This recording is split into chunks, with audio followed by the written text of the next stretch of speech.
نظر فرمائی یہ بات کہہ کے کہ اگر مجھے ڈر نہ ہوتا کہ تم دفن کرنا چھوڑ دو گے تو تمہیں میں سنا دیتا کہ قبر میں کیا عذاب ہوتا ہے۔ پھر حضور نے صحابہ سے فرمایا چلو بھائی دوزخ کے عذاب سے اللہ کی پناہ مانگو۔ تو سب کہنے لگے ہم دوزخ کے عذاب سے اللہ کی، صحابہ نے کہا ہم دوزخ کے عذاب سے اللہ کی پناہ مانگتے ہیں۔ پھر نبی پاک صلی اللہ تعالی علیہ وسلم نے ارشاد فرمایا تم سب کہو کہ ہم قبر کے عذاب سے اللہ کی پناہ مانگتے ہیں۔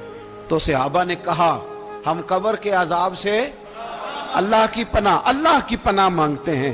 پھر میرے رسول پاک علیہ الصلوۃ والسلام نے فرمایا تم کہو، سارے یہ کہو کہ ہم ظاہری اور باطنی فتنوں سے اللہ کی پناہ مانگتے ہیں۔ تو صحابہ نے کہا کہ ہم ظاہری اور باطنی فتنوں سے اللہ کی پناہ مانگتے ہیں۔ پھر میرے محبوب علیہ السلام نے فرمایا تم کہو کہ ہم دجال کے فتنے سے اللہ کی پناہ مانگتے ہیں۔ تو صحابہ کرام نے کہا کہ اے اللہ ہم دجال کے فتنے سے تیری پناہ تیری پناہ میں آتے ہیں۔ نبی پاک علیہ السلام نے یہ الفاظ کہہ کے یہ بات بتلا کے ہمیں سمجھا دیا، ہمیں قائل فرمایا محبوب نے۔ یاد رکھنا، اس بات کو اچھی طرح سمجھ لینا کہ اگر مجھے ڈر نہ ہوتا کہ تم اپنے مردوں کو دفن کرنا چھوڑ دو گے تو تمہیں بتلا دیتا کہ قبر میں کتنا سخت عذاب ہوتا ہے۔ اپنے معاملات پر غور کریں۔ اب عذاب قبر جو ہے، قبر کے اندر جو انسان کا عذاب ہے تو وہ بھی عالم برزخ کا عذاب ہے۔ میرے رسول کریم صلی اللہ تعالی علیہ وسلم نے نہ کچھ چیزوں سے پناہ مانگی ہے، خود حضور نے، رسول کریم علیہ الصلوۃ والسلام نے پناہ مانگی۔ حضور فرمانے لگے اے اللہ مجھے کنجوسی سے، بخیلی سے پناہ عطا فرما۔ اور حضور نے باقاعدہ پناہ مانگی ہے کہ اے اللہ مجھے ارذل العمر ہونے سے پناہ میں رکھ، جب عمر اتنی زیادہ ہو جائے کہ وجود کے حصے کام کرنا چھوڑ جائیں، اس سے پناہ مانگی۔ اور خود میرے نبی پاک علیہ السلام نے قبر کے عذاب سے پناہ مانگی۔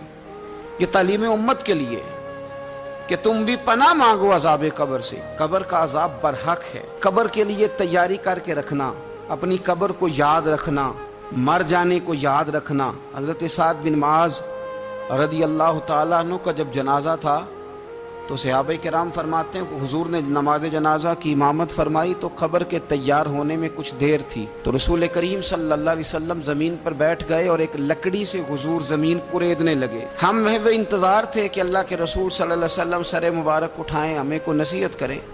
فرماتے حضور نے سر اقدس اٹھایا تو حضور کی آنکھوں میں آنسو تھے اور رو کے حضور فرمانے لگے، رو کے کہ اس قبر کے عذاب سے رب کی پناہ مانگو اور اس کے لیے تیاری کر لو، یہ بڑا سخت دن ہے۔ رو کے حضور نے فرمایا، رو کے۔ آج تو لوگ مذاق بناتے ہیں، کچھ فقیر صوفی درویش کہلانے والے بھی، وہ کہتے ہیں یہ جو مولوی بتا رہے ہیں نا قبر میں بچھو ہوں گے، سانپ ہوں گے، یہ تو مولوی اپنی قبر بتا